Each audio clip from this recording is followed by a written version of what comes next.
Magandang araw, Pangasinan, Ilocos Norte, Ilocos Sur, La Union, at sa lahat ng mga taga-subaybay natin sa DepEd Region 1. Ngayong araw nga ang pagtatapos ng ating palarong pambansa dito sa Cebu City.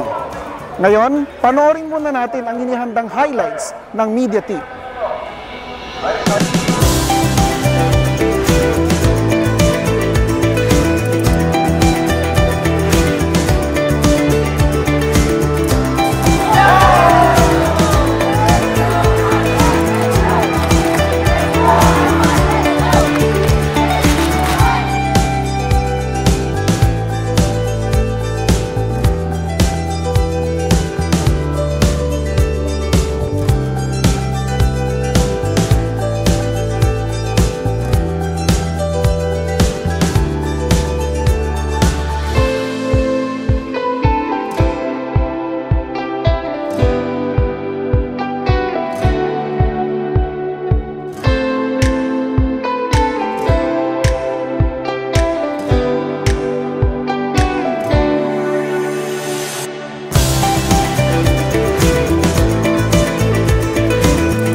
Coaches, officials, workers from the Department of Education, and my fellow servants in the Cebu City Government and the provincial government, volunteers, and everyone who worked tirelessly behind the scenes, you are no lesser heroes who display the indomitable Filipino spirit.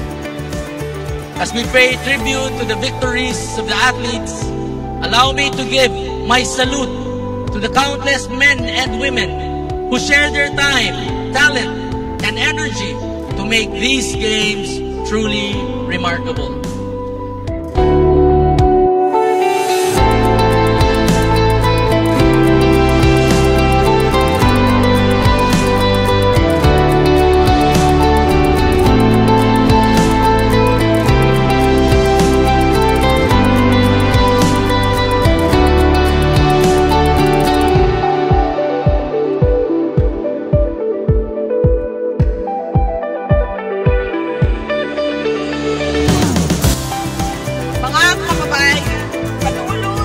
Tayo maging matatag tungo sa pagpatuloy ng isang bansang mga bata at mga batang mga bansa. Ang lahat ng ginagawa natin ay para sa Diyos, sa bayan at sa pamilyang Pilipino. Syukran.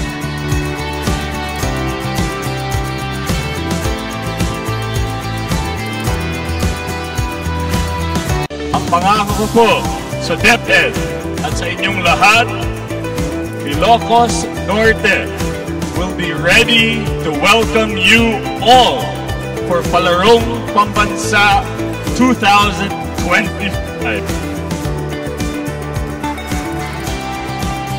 See you, Ilocos Norte!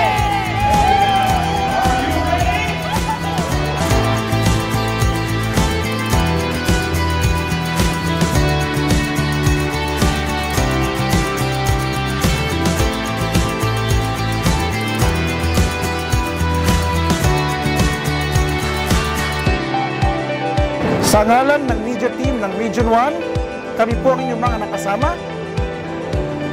Ako, si Jordan Perez. At ako naman si Limuel Dino Visperas para sa Palarong Pambansa 2024.